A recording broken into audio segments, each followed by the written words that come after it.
Imam Ali. Dari mana landasannya? Kita lihat landasannya dan itu di hadis dan buku-buku Syiah. Sayang, dia tidak menyebutkan dari buku Ahlus Sunnah. Dan itu di hadis sudah dijelaskan ulama kita, buku-bukunya tidak ada yang bersanad. Buku-bukunya tidak ada yang bersanad. Dan inilah sanad adalah sandaran dalam menilai benar tidaknya suatu perkataan. Padahal Ibnu Hajar mengatakan siapa itu Zuhri?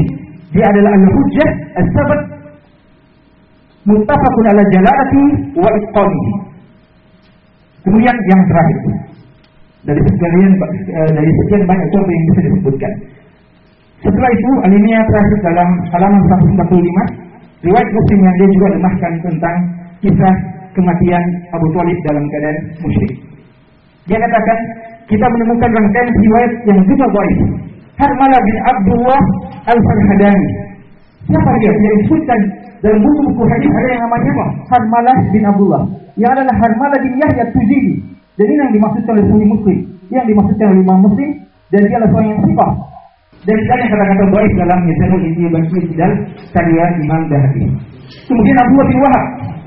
Dia katakan dia mungkin perjalanan mungkin bahwa Imam Ahmad ditanya tentang dia, apakah ia suka salah dalam mengambil hadis?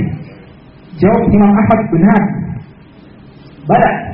Ternyata kalau kita lihat Mizanul I'tidal, apa kata Imam Ahmad rahimahullah taala ketika ditanya, "Alisa kana yusi'ul akhir?" Dia mengatakan bala, walakin akan tetapi idza nabatta fi hadisi wa ma rawa anhu masyaikhuhu wajadtahu sahiha.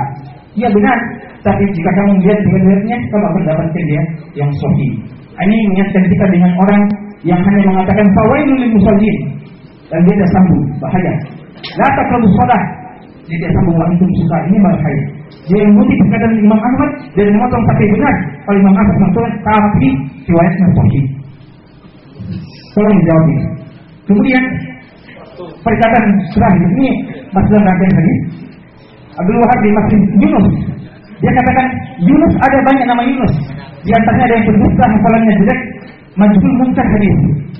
Inilah persoalannya karena dia hanya mengambil di Mizanul I'tidal dan Prof dalam dia ini menentukan ini Yunus siapa ini. Padahal orang yang dari hadis masih itu satu bulan akan bisa tahu dia bahwa dia adalah Yunus bin Yazid al-Aili, riwayat dalam Bukhari dan Muslim. Dan yang paling terakhir, yang sebenarnya masih banyak contoh, dan ini yang paling memilukan ketika dia mengatakan Ibnu Syihab kata Prof Jalal dalam buku ini tidak terdapat dalam kitab-kitab sejarah. Padahal tadi dia sudah menyebutkan Az-Zuhri. Paling Ibnu Syihab tidak lain dari Muhammad bin Muslim bin Ubaidillah bin Abdullah bin Ibnu Syihab Az-Zuhri. Dan seandainya mahasiswa kami di Siba awal-awal ditanya tentang Ibnu Syihab Az-Zuhri, mereka akan bisa menyebutkan namanya secara lengkap. Tunggu sampai saya kan kalau IAIN mungkin akan menggolkan contohnya seorang yang seperti ini. Alhamdulillah malam ini sarjana UIN sebetulnya mengaburkan rahmat. Oleh karena kita berkumpul untuk berikhtiar, bukan berkumpul untuk beristirahat. Nabi mengatakan ikhtilaf ummati rahmah. Perbedaannya ikhtilaf memiliki titik temu, sementara ikhtilaf tidak memiliki titik temu. Oleh karena itu setelah mendengarkan kedua pola pemikiran yang sedang berkembang tadi, saya yakin bahwa insya Allah walaupun kelihatannya sangat sengit, tetapi ujung-ujungnya nanti akan mendapatkan titik temu. Insya Allah karena kita berangkat dari kebijakan yang sama, yaitu sama-sama Islam. Sesungguhnya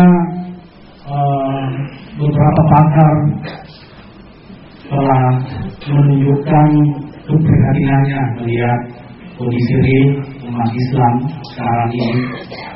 Tidak kurang dari Malik bin Nabi, Qardawi, Muhammad Ghazali, Abdul Hamid bin Sulaiman, Al-Jabir, semuanya itu menyebutkan bahwa sekarang ini umat Islam sedang dilanda krisis pemikiran.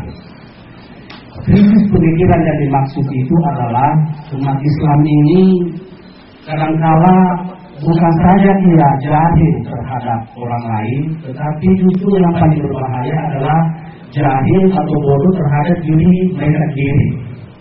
Kalau kita kaitkan misalnya dalam konteks pemahaman atau dalam konteks kita berada dalam suatu aliran tertentu, maka sebelum kita beralih untuk lebih jauh mengkritik lawan aliran kita, maka tentu lebih dituntut lebih awal arif terhadap aliran yang kita geluti masing-masing.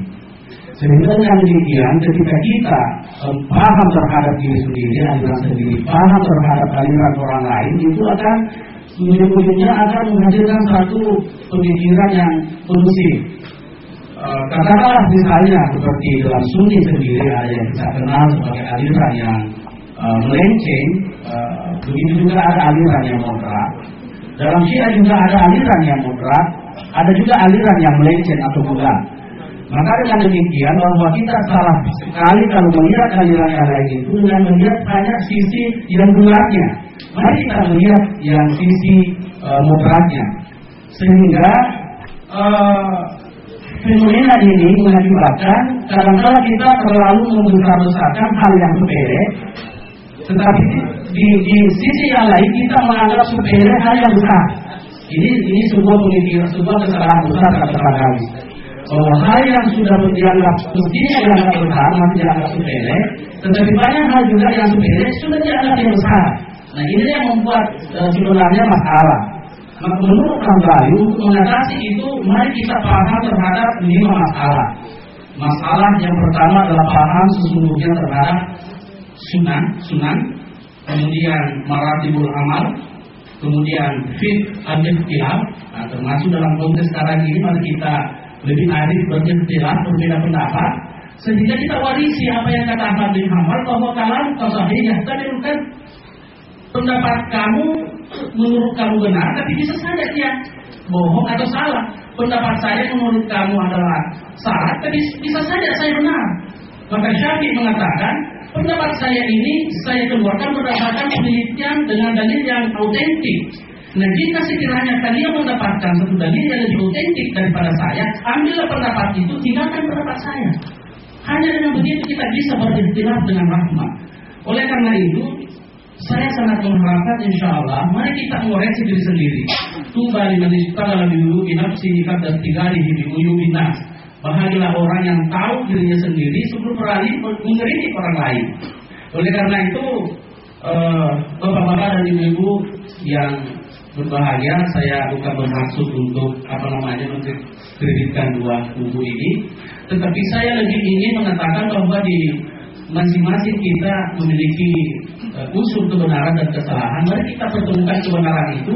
Walaupun kita berbeda dari titik tolak yang berbeda, tapi cara kita berjalan itu serong, masing-masing serong, akhirnya ujung-ujungnya akan ketemu.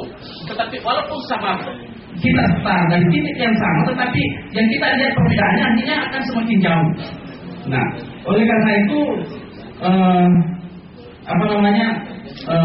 mudah-mudahan insya Allah tujuan daripada pelaksanaan dialog ini bisa mendapatkan titik temu. Apalagi di dalam Syiah saya tahu sendiri tidak ada aliran Sunni yang menyalahkan aliran Zaidiyah dari kalangan Syiah.